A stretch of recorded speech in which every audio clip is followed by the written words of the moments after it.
Le combat spirituel chapitre 19. De quelle sorte il faut combattre le vice de l'impureté? Vous devez combattre ce vice d'une manière particulière et avec plus de vigueur que les autres. Pour y réussir, il faut distinguer 3 temps. Le premier, avant d'être tenté. Le second, pendant que l'on est tenté. Le troisième, quand la tentation est passée. Petit 1. Avant que la tentation vienne, on doit employer tous ses soins à en prévenir jusqu'aux moindres occasions et s'éloigner des personnes dont le commerce est dangereux.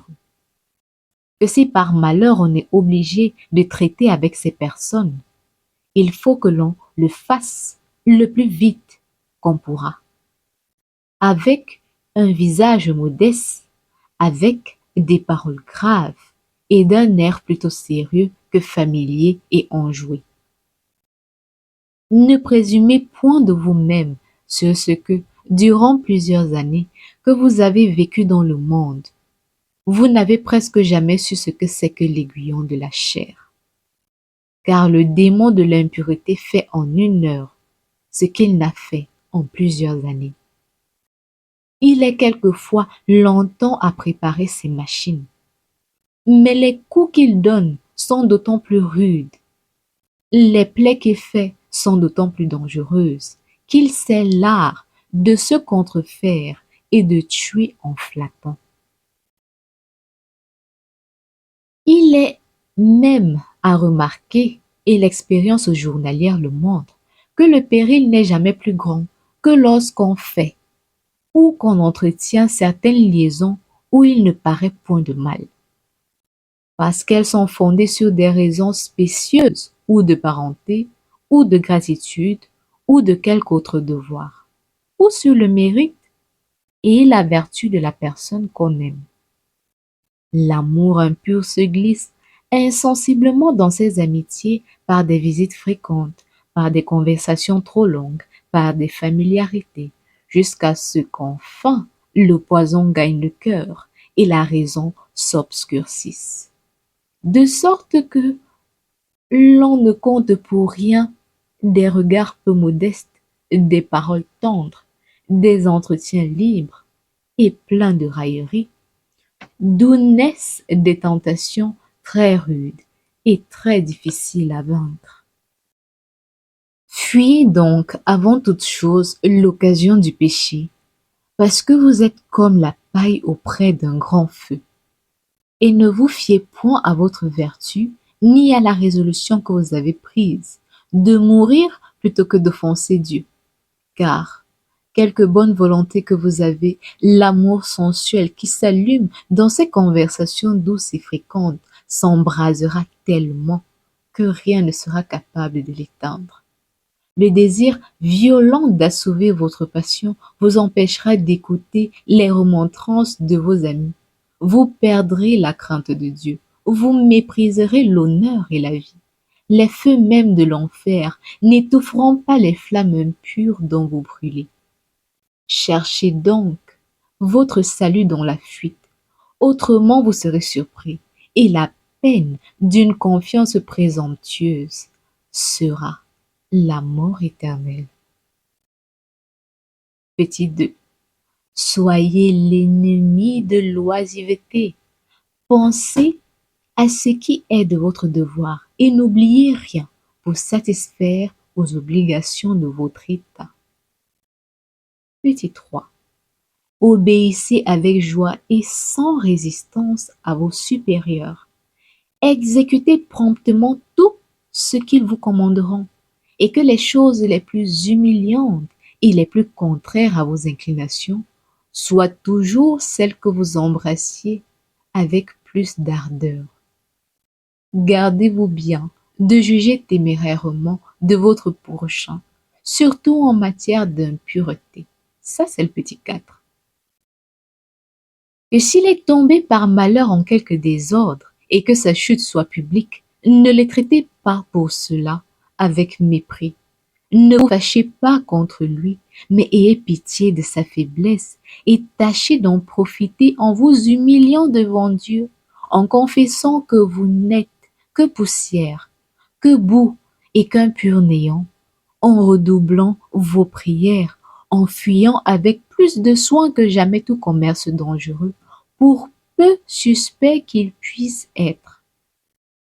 Car si vous êtes trop prompt à juger désavantageusement de vos frères, Dieu, pour vous punir et pour vous corriger tout ensemble, permettra que vous tombiez dans les mêmes fautes que vous condamnez.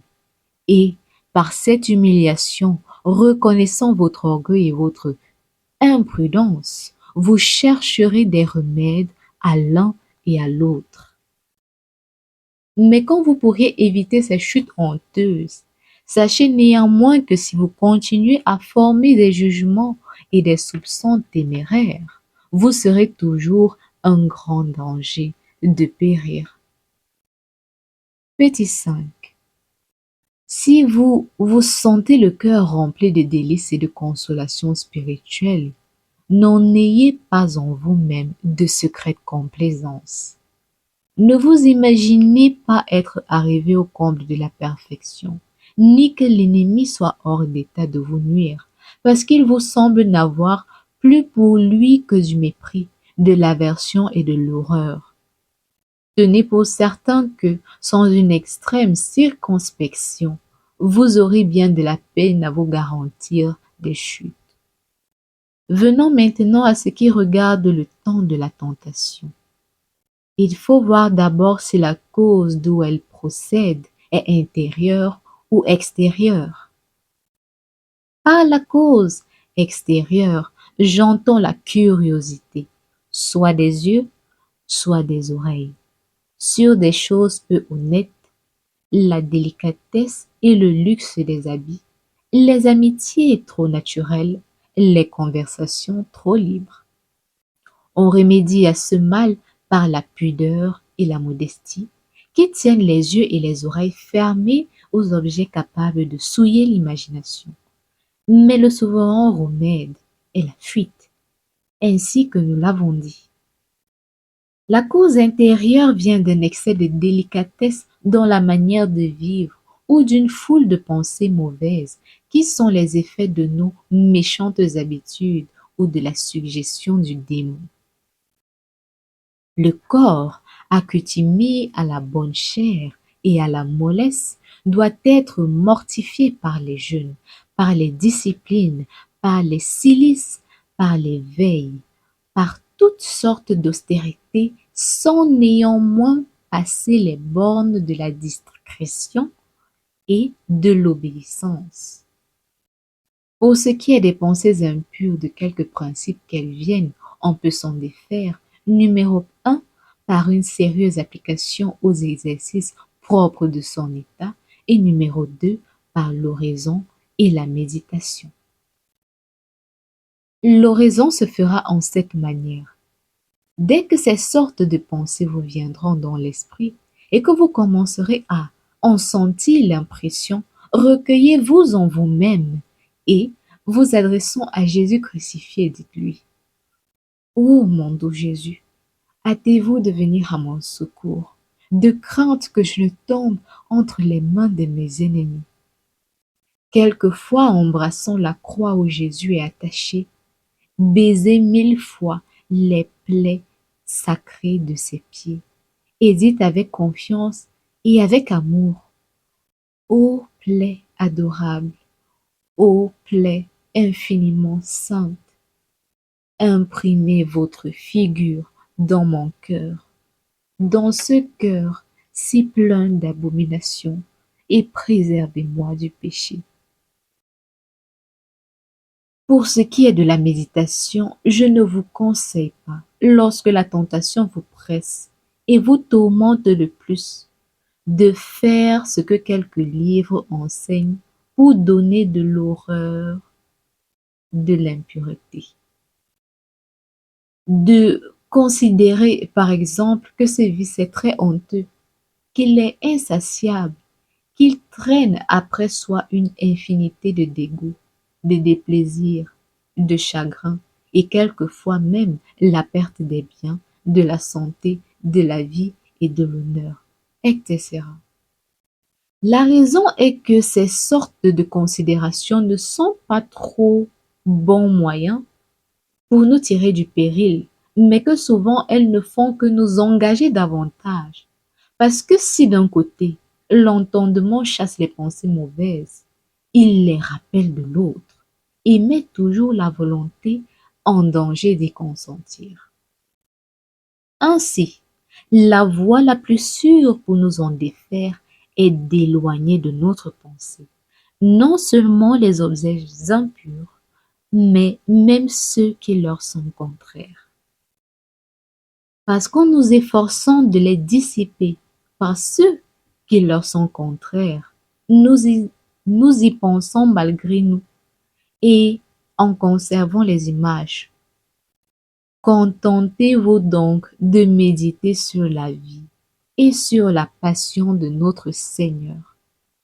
Et si durant ce saint exercice, les mêmes pensées vous reviennent, si elles vous font plus de peine qu'auparavant, comme cela peut arriver, ne vous découragez pas et ne quittez pas la méditation. Bien loin de faire de grands efforts pour les chasser, méprisez-les comme venant du démon et non pas de vous. Continuez seulement à méditer avec toute l'attention possible sur la mort de votre Sauveur, parce qu'il n'est rien de plus puissant pour repousser l'esprit immonde, quand même il serait déterminé à vous faire éternellement la guerre. Vous finirez votre méditation par cette prière ou par quelque autre semblable.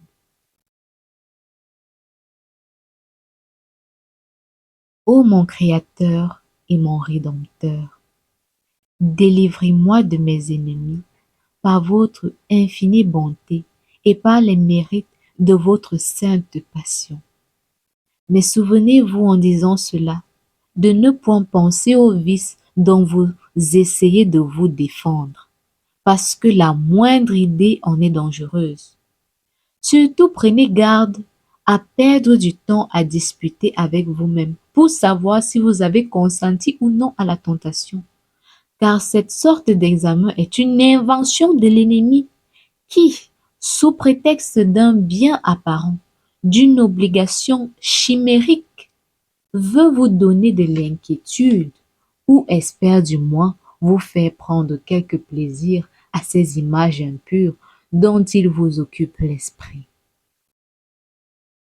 Lors donc qu'il ne paraît pas clairement que vous avez consenti au mal, il vous doit suffire de déclarer en peu de mots à votre Père spirituel tout ce que vous savez. Et selon ce qu'il vous dira, tenez-vous l'esprit en repos et n'y pensez plus. Mais découvrez-lui fidèlement tout le fond de votre cœur, sans que jamais vous lui cachiez rien, ni par une mauvaise honte, ni par quelque autre raison que ce soit. Car si l'humilité vous est nécessaire pour vaincre généralement tous vos ennemis, combien devez-vous en avoir besoin pour vous délivrer de ce vice qui est presque toujours un châtiment de l'orgueil. Enfin, quand la tentation est passée, voici ce que vous avez à faire.